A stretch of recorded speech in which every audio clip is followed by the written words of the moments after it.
So, why exactly is it that that theory took so long to get accepted? I mean, come on, I kind of look like a bird. Well, not really, but you know what?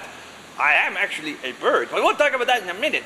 Let's think about why it is paleontologists took so long to realize the obvious. Well, of course, scientists, like paleontologists, they work by that scientific process. But paleontologists are a little bit different than other scientists because they can't just study anything they want to. They couldn't just say, hey, let's go check out see what makes Stroganoff so great. I am kind of awesome. But you know what? They are restricted by what kinds of fossils they find, just like these fossils behind me here. And if we think about that, that explains a lot of the reasons this theory took so long to get explained. So let's go through that now. Okay, so let's start off by remembering how something gets fossilized. To help illustrate will be my cousin Larry. Hey, look at Larry go, strutting his stuff, walking along, and oh no, Larry just died and fell down, and oh, look at this. All that water is carrying in sediment and it's burying him rapidly, but hey, wait a minute, what's going on? Look at all of his soft tissues, his flesh, his muscle, guts, and if he had feathers on him, they all rot away. You know what? The majority of fossils that we find are only the really, really hard parts, meaning we usually only get the skeletons to look at. But added to this problem, usually only bigger bones that are tougher and stronger survive, meaning bones of little tiny theropod dinosaurs which are hollow and fragile, well, they usually don't get fossilized at all, meaning we don't get a lot of fossils of small theropods or bird-like dinosaurs because they don't fossilize as well as bigger dinosaurs. So how was it that paleontologists could actually tell that theropods, that is pretty much any dinosaur that ate meat, and birds are related? Now you might think it might be those feathered dinosaurs we talked about a second ago, but you know what? No, not really. Most of the telling tale signs are in the bones. Ooh, and a paleontologist or anatomist taking a look at a skeleton like this poor guy behind me, well, he could tell you in an instant, holy smokes, that's a bird! The way an anatomist can tell this is by looking at the anatomy, that is the body parts of both birds and theropods, and see all the similarities. There are so many of these similarities, I can't even talk about them all right now, because we'd be here all day. Instead, I'll just go over some of the really, really big important ones with you. To start off with, theropods and birds have identical hand and foot joints, that is, their ankles and their wrists. And not only are they exactly the same in the two of them, there are no other animals on Earth that have joints like this, meaning if dinosaurs and birds had the same joints but nothing else does, they probably come from the same place. And if you take a really close look at theropod wrists, in many of them you see the muscles and the bone structures needed for flight in birds. The only problem with some theropods is just the way their bodies put together. Otherwise, they probably could have flapped their arms and possibly even flown.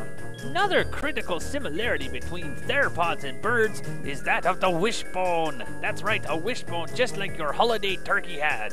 Theropods have them just like birds. The wishbone is actually very, very important for a bird's ability to fly. Without it, they wouldn't be able to do it.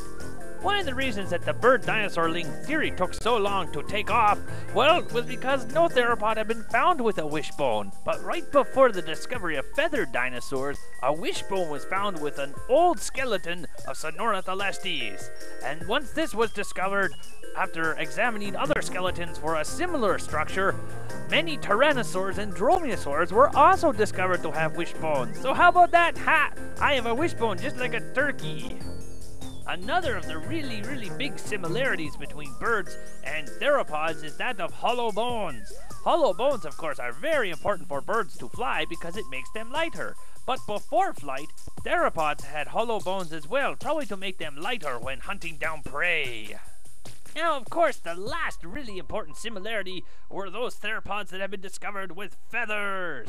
The reason for this is that modern bird feathers, that is, birds today, well, their feathers are very complex organic structures, and the odds of them occurring in a totally unrelated animal are next to impossible. But you know what? When examining theropod feathers under a microscope, though they might be a bit more simplistic, they still are, for most intents and purposes, just like those of a modern bird. Because of this identical nature of feathers, it's now very safe to say that birds and dinosaurs are related because they both have identical feathers. Okay, stop right there, because you know what? There's a slight complication that has arisen. I don't want you to think me crazy or anything, because I have a brain the size of a peanut. But did you know that ceratopsians, that is, horned dinosaurs, like this guy right behind me? He looks yummy. Tasty snack. No. Okay, not food. Did you know that horned dinosaurs, some of them have actually been discovered to have feathers? Dun dun dun! Yeah, I know, my brain's kinda hurting too.